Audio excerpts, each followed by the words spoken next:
Mr. Canadeo is the president and CEO of the EGC Group, an advertising and digital marketing agency based in Melville.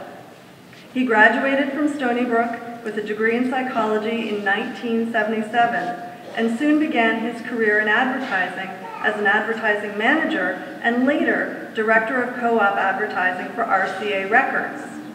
He studied for his MBA at Fordham University at night while working there.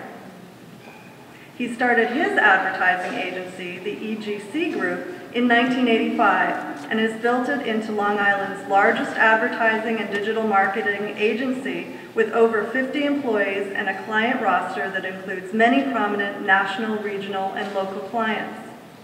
Mr. Canadeo personally gives back much to the Long Island business and not-for-profit communities. He was named the Entrepreneur of the Year by the Advancement for Commerce, Industry, and Technology in 2001 and was honored as the Long Island Man of the Year by the Suffolk Community Council in 2008. He presently sits on several of the most prominent not-for-profit boards on Long Island. Mr. Canadeo lives in Oyster Bay Cove with his wife and twin 15-year-old boys. I give you Mr. Canadeo.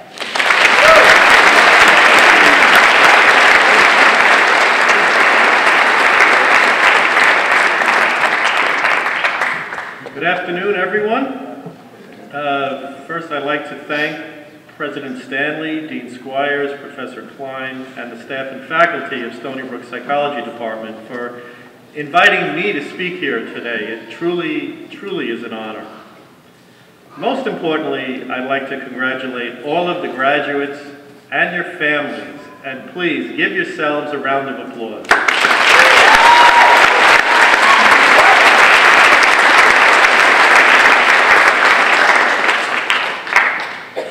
You've worked hard, and you should all be very proud of yourselves. I'd also like to thank my family and friends for being here this afternoon. As you heard, I graduated from Stony Brook with a BA in psychology in 1977. Now, I know what you're all thinking. He doesn't look that old. And I have fond memories of my years here.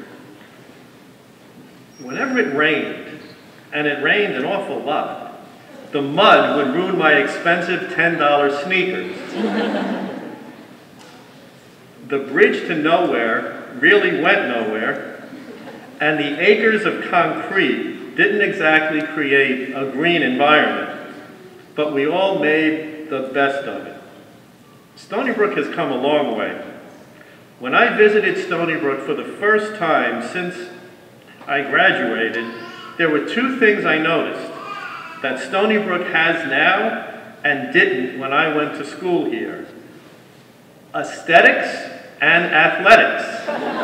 We had neither of those. I was arts and music editor of Statesman, and the great part about that was I interviewed rock bands, musicians, artists that performed here. It was fantastic. I was also involved in radio station WUSB. I played guitar and I sang in the Student Union Cafe. It was always the best way to meet girls. I loved the experience. I made a lot of friends and I got a terrific education.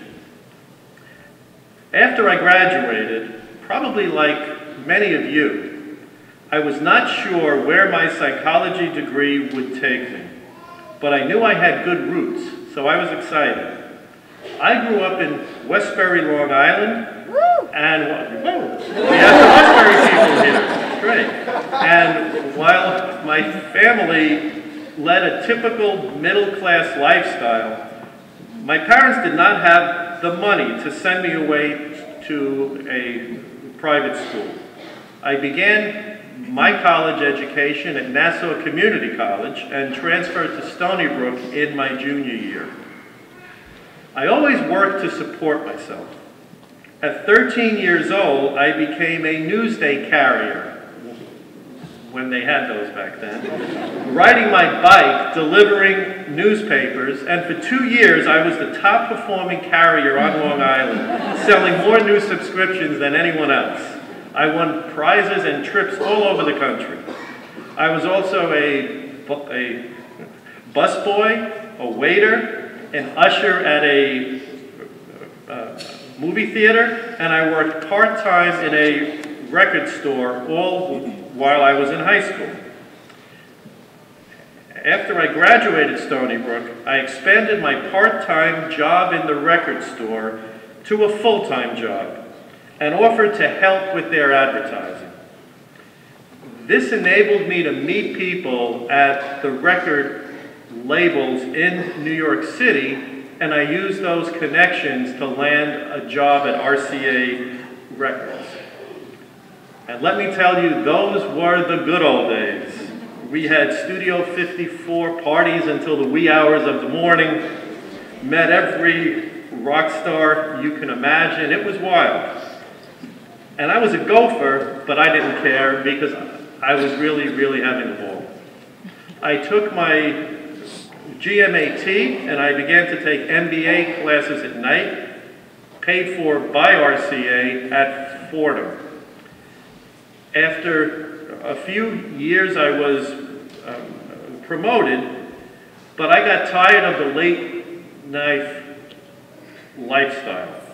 And in 1985 I decided to leave and do something on my own. My first venture was a failed attempt at starting a magazine. That failed, and I decided I'm going to try to start an advertising agency. And this is where the real use of my psychology degree began. How many of you watch Mad Men? Show of hands? Mad Men? Okay, good. Well, Mad Men is how it used to be in the advertising business in the 1960s. Drinking and smoking at the office, 3 martini lunches, chasing secretaries and sleeping around. Some would say the good old days. Not me, of course, but some would say that. It's not quite that way anymore, but one thing has stayed the same. Advertising uses psychology to sell products. I feel my psychology degree helped me to get to know myself, to have the confidence to start my own business, and to become successful in advertising. After all, advertising is all about using psychology to sell things to people they may or may not need. I'm thrilled to say that after almost 30 years of running an ad agency, I still love going to work every day. There's a saying that you'll never work a day in your life if you love what you do. Well, I still love what I do, and you should too. It's important to realize that each of you has 2 things the world needs, and you should take advantage of: your heart and your smarts. A very successful Long Island businessman gave me terrific advice years ago. He said, "Ernie, give your money and time away to people and organizations that need it. Don't be afraid, you'll get it back." And he was right. I have served as a board trustee and contributed my time and resources to dozens of not-for-profit organizations in my life, from healthcare to education to the Alumni Association of Stony Brook University. I've stuttered all of my life, and I became chairman of the National Stuttering Association, the largest association of its kind in the world, because I wanted to give back and help kids who stutter. Through that organization, I met people I never would have dreamed of meeting, from Vice President Joe Biden to the co-founder of Home Depot, both who stutter. I've helped family and friends, and I continue to give my time and resources to organizations and people that need help. I realize as recent grads, you don't have money to give, but you have your time. Use it wisely. Meet as many people as you can. When a door opens, be sure to go through it. Don't miss an opportunity to meet people, because every person you meet has the potential to help you succeed. Be as many places as you can be where you can meet influential people. Network, volunteer, don't stop moving, and don't be lazy. Just remember to give. My parents taught me to be a giver, not a taker. And you'll find that the more you give, the better you feel, and yes, it comes back in ways you've never imagined. That's hard. Each of you has it. Don't let it go to waste. The second thing the world needs is smarts. Each of you has something to offer that is unique. Each of you has smarts, or you wouldn't be here graduating from this university today. I've hired hundreds of people in my life, and believe me when I say, not everyone has smarts. And I don't necessarily just mean book smarts, I also mean common sense smarts. You must have integrity. Your reputation is the most important thing that you have. I've preached to my kids who are high school students and are here today a simple concept since they were 3 years old, and they're sick of hearing me say it. Always take the high road. It's not always the easiest road, but there are no shortcuts in life. It's easy to go astray, to be impatient, and to do bad things. If it's not the high road, don't take it. Be creative. Think of things no one else has thought of. And most importantly, don't be afraid to fail. Everyone fails.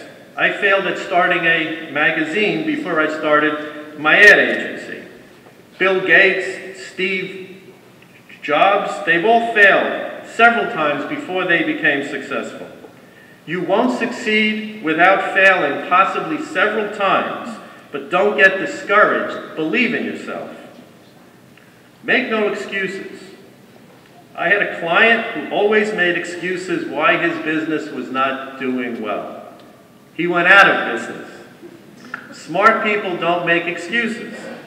They figure out how to do things better than everyone else. Stay ahead of the curve. Be innovative and read everything that pertains to whatever it is that interests you. Strive to be the smartest person in the room. That's kind of hard here today, but strive to be the smartest person in the room you can do. When I started my advertising agency in 1985, there were dozens of ad agencies on Long Island. Now there are only a handful. I saw the digital revolution coming and took it seriously.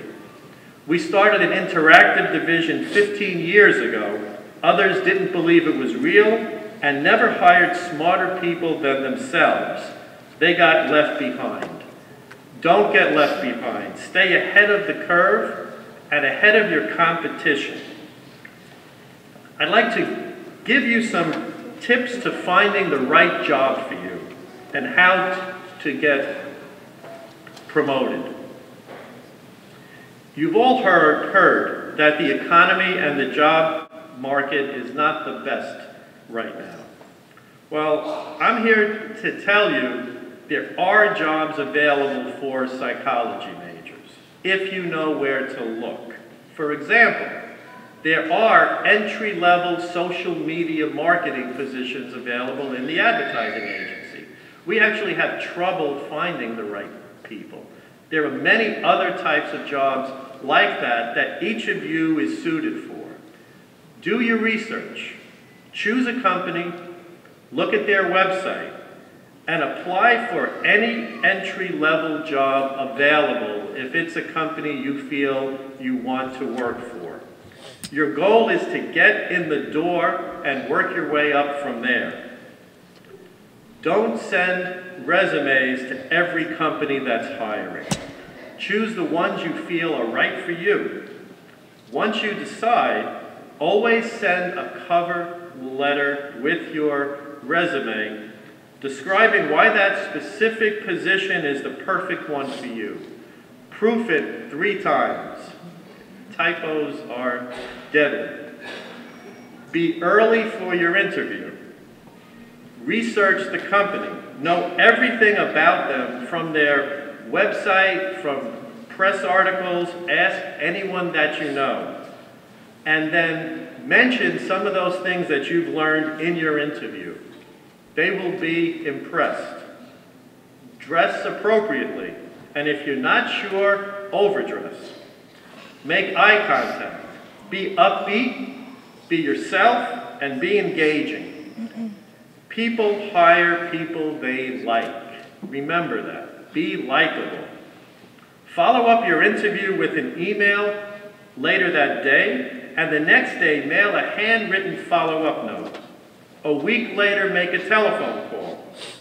You probably won't get through, but let them at least know you're really interested in that position. Be persistent, be friendly, be confident, go for it. When you land your first job, and every job thereafter, work harder than everyone else. Be the first to arrive in the office, and the last to leave. Your boss will notice, and you'll get promoted. I guarantee it. Basically, use psychology to get the job you want. You're selling yourself to your future employer. And after all, who knows psychology better than all of you? You already have an advantage. Finally, I would like to leave you with this thought. You all know what a brand is. From clothing, to computers, to retail stores, the way you think about a product is what determines that brand. Think Apple, Nike, Coach. You feel a certain way about each brand, and that's what determines its brand value. Well, I like to tell each of you, you are your own personal brand. Think about that. Like any brand, your personal brand is determined by how people see you. It's up to you to decide and to be that person. Cultivate it. Nurture it. It's what makes you, you. And it's one of the few things in life that you can control. Once you're comfortable with who you are, you've succeeded in making yourself a personal success. Be true to yourself. Be who you want to be, and the rest will come naturally. I wish each of you the health, happiness, and the success you deserve. Have a great life, and thank you for inviting me to speak here today.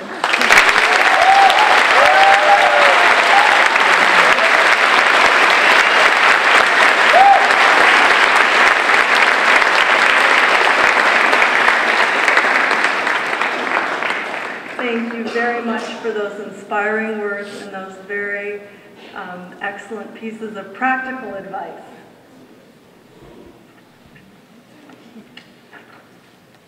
We're very proud of our alumni like Mr. Canadeo. We hope that all of you here today will stay in touch and keep us informed as you go on to forge your own careers.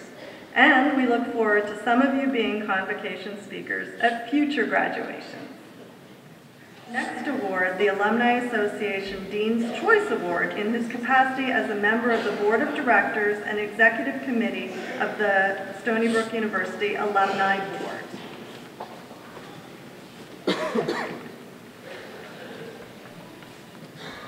Okay, are you sick of me already? I'm back.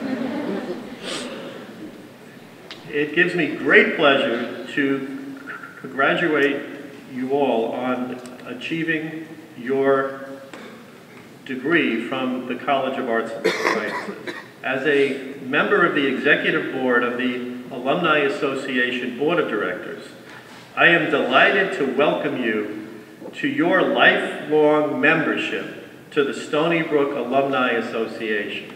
Let's hear it, please.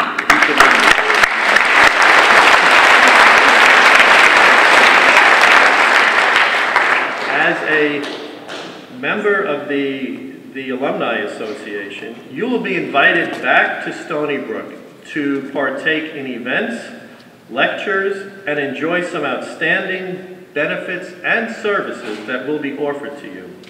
You may wish to give back to your alma mater by supporting the students following in your footsteps and stay connected as you go through life. On behalf of the Alumni Association, I am pleased to present the College of Arts and Sciences Dean's Choice Award. This prestigious award is sponsored by the Alumni Association and offers each dean the opportunity to select a student or students of their choice. This year, Dean Squires has selected Ms. Alyssa Barber from the Psychology Department. Let's hear it for her.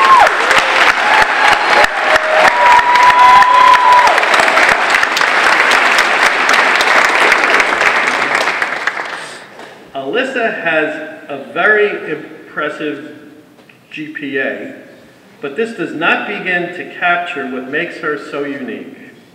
She is interested in the intersections of emotion, neuroscience, and Buddhism. Alyssa traveled to Bodh Gaya, India with the Anti-Buddhist Studies program, where she lived in a Buddhist monastery for 3.5 months, practicing meditation and studying Buddhism. She is currently taking classes on contemplative science and psychology through the Nalanda Contemplative Studies Institute program at Tibet House, New York, and she has a daily meditation practice. As a scientist, Alyssa developed exceptional skills using event-related brain potentials, ERPs, and has deployed them to conduct her own studies that examine the neural response to empathy-eliciting pictures following a loving kindness meditation. As a scientist, Alyssa functions like an excellent second or third year PhD student. She reads primary source articles on her own, the way most people read for pleasure. Please join me in congratulating Alyssa Barber in receiving the Alumni Association's Dean's Choice Award.